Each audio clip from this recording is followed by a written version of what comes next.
Asap tebal membumbung tinggi dan meluas di lokasi kebakaran di tempat pembuangan akhir Ciniru, Jalaksana, Kuningan. Tiupan angin kencang membuat kebakaran semakin meluas hingga nyaris meluluh lantakkan area TPA. Petugas kesulitan memadamkan api karena perlengkapan yang ada tidak sepenuhnya menunjang menjangkau titik api. Ditambah sumber air yang jauh dari lokasi kebakaran menambah kesulitan. Medan terjal di tengah kepungan asap tebal bisa membahayakan kesehatan maupun keselamatan.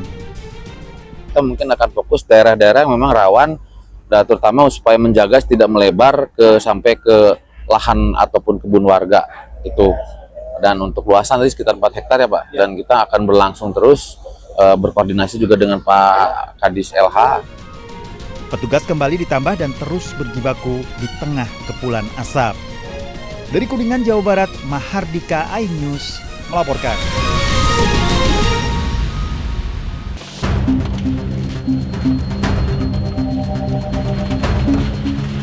Menggunakan alat berat, sedikitnya 58 bangunan liar yang ada di trotoar, bahu jalan, hingga saluran drainase di Jalan Raja Wali Kota Bandung dibongkar petugas. Para penghuni hanya bisa pasrah menyaksikan pembongkaran bangunan.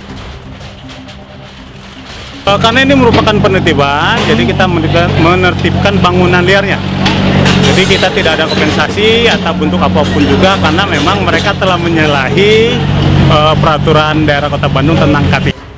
Pembongkaran bangunan liar ini untuk mengembalikan fungsi fasilitas umum agar dapat digunakan masyarakat dengan aman dan nyaman. Dari Bandung, Jawa Barat, Billy Maulana Finkran, iNews melaporkan.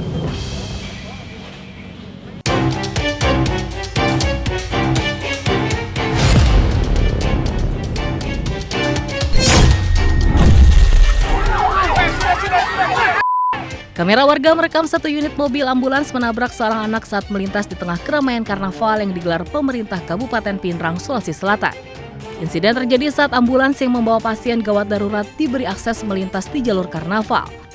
Namun sang sopir tidak menyadari adanya seorang anak yang tiba-tiba menyeberang jalan hingga membuat korban terpental.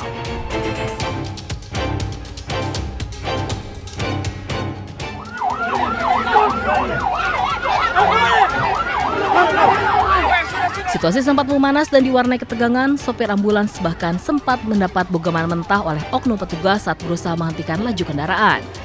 Akibat kejadian, korban langsung dievakuasi ke rumah sakit terdekat untuk mendapat perawatan medis. Beruntung korban tidak mengalami luka serius dan dalam kondisi sehat. Ternyata langsung ada ini anak, langsung menyeberang, langsung senggol mobil sebelah kanan. Begitu. Saya sempat mau keluar dari mobil, cuman ada yang tahan pintu mobil, bilang lanjut nih. Kini kasus kecelakaan telah diselesaikan secara damai dan kekeluargaan.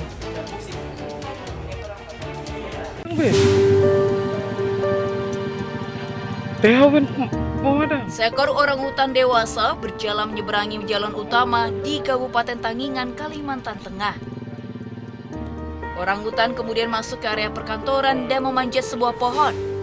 Diduga satwa langka ini sedang mencari air dan makanan setelah keluar dari habitatnya di kawasan hutan.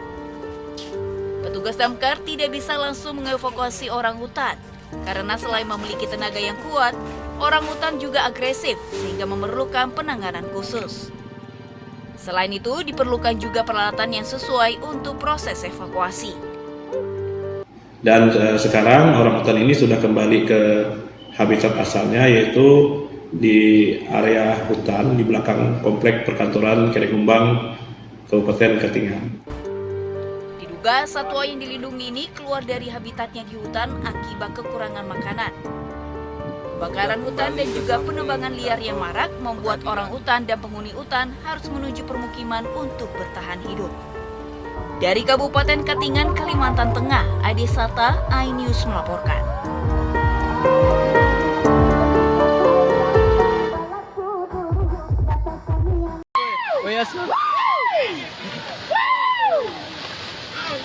Habis semua gunung nih. Habis semua gunung dah.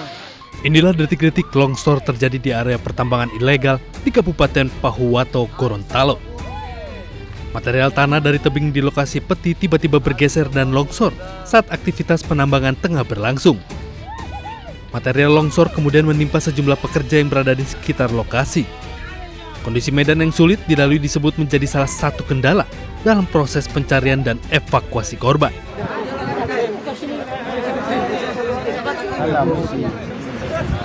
Sedikitnya 6 korban dievakuasi, 5 diantaranya dalam kondisi meninggal dunia dan 1 selamat.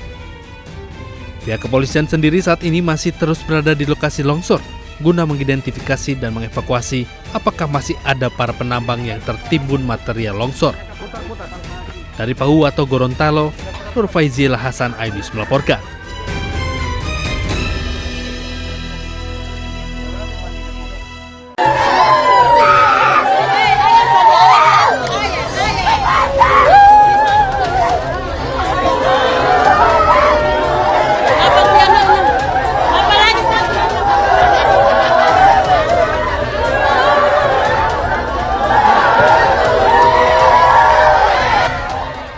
Korban tertimbun longsor dievakuasi tengah malam serta sempat dilarikan ke Rumah Sakit Panua Pahuwato Gorontalo sebelum diserahkan kepada keluarga. Keempat korban salah satunya masih berstatus mahasiswa.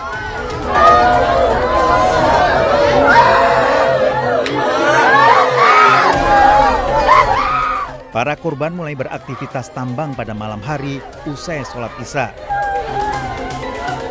Meski lokasi pertambangan dikenal cukup berbahaya dan rentan bencana, para penambang tetap memaksakan diri demi mencukupi kebutuhan ekonomi. Jadi awalnya mereka ini, warga saya menambang pergi pagi, pulang sore, kadang malam, karena mereka siang tempat pencarian sekarang ini tinggal di pertambangan. Nah, ketika 4 orang ini kejadiannya, informasi dari pihak keluarga yang saya interogasi, setelah sholat Isya tadi malam, mereka ini melaksanakan aktivitas. Keempat jenazah dimakamkan di pemakaman keluarga. Dari Pahuwato Gorontalo, Nur Faizil Hasan iNews melaporkan.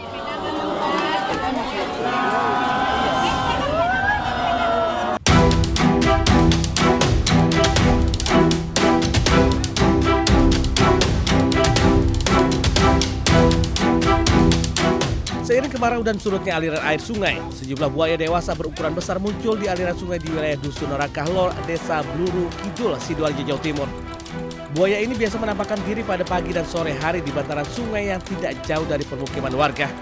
Meski belum ada laporan serangan buaya, warga mulai resah, khususnya mereka yang sehari-hari beraktivitas menggunakan sarana perahu. Pak, besar itu Pak tadi Pak. Besar. Warnanya hitam tadi. Nggak tahu musim apa ini kok sering muncul ini. Alhamdulillah nggak pernah ganggu Pak. Yang penting kita nggak ganggu. Ya biasanya ya itu apa? Gerak, ada perahu lewat itu buayanya gerak. Sementara itu, meski kemunculan buaya dewasa di permukiman sungai ini telah dilaporkan warga ke perangkat desa setempat, namun hingga kini belum ada tindakan apapun. Warga saat ini hanya berusaha menjauh jika mengetahui ada pergerakan buaya di sekitar mereka. Dari Sidoarjo, Jawa Timur, Pramono Putra iNews melaporkan.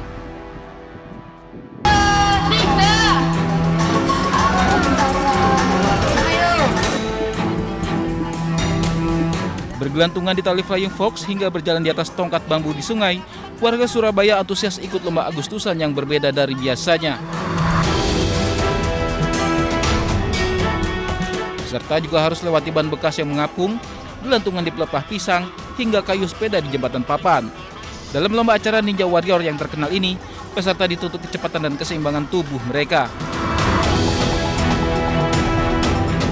Jika gagal, mereka harus basah kuyup karena tercebur ke sungai. Yang lebih menarik, peserta harus memakai kostum unik untuk lewati 5 rintangan berhadiah Rp300.000. Ini kostum hantu kali, bukan hantu rimba. Persiapannya berapa lama? Oh, persiapannya 3 hari. 3 hari buat ini ya? Iya, 3 hari. Dari bahan apa aja nih? Ini dari bahan pertama apa ini? Kayu. Dan banyak dari hulu sama suplek, terus ini tali rafia.